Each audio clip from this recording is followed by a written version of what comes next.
Hi guys, my name is Andreas and I run magicplan. Today I want to show you how to create a virtual tour with magicplan. After you've created your floor plan, you connect your mobile device with a 360 camera. We have a Ricoh Theta model here. Please find the link below if you don't have one yet. So this is the floor plan I created with magicplan. We are in the living room and now all I have to do is I insert an object, go in here, select the 360 camera and place it where we are now.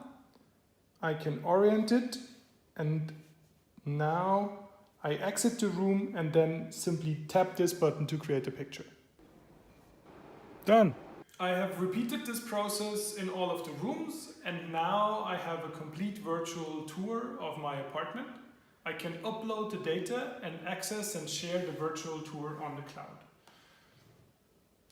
I have individual pictures, I can navigate the plan, and that's it.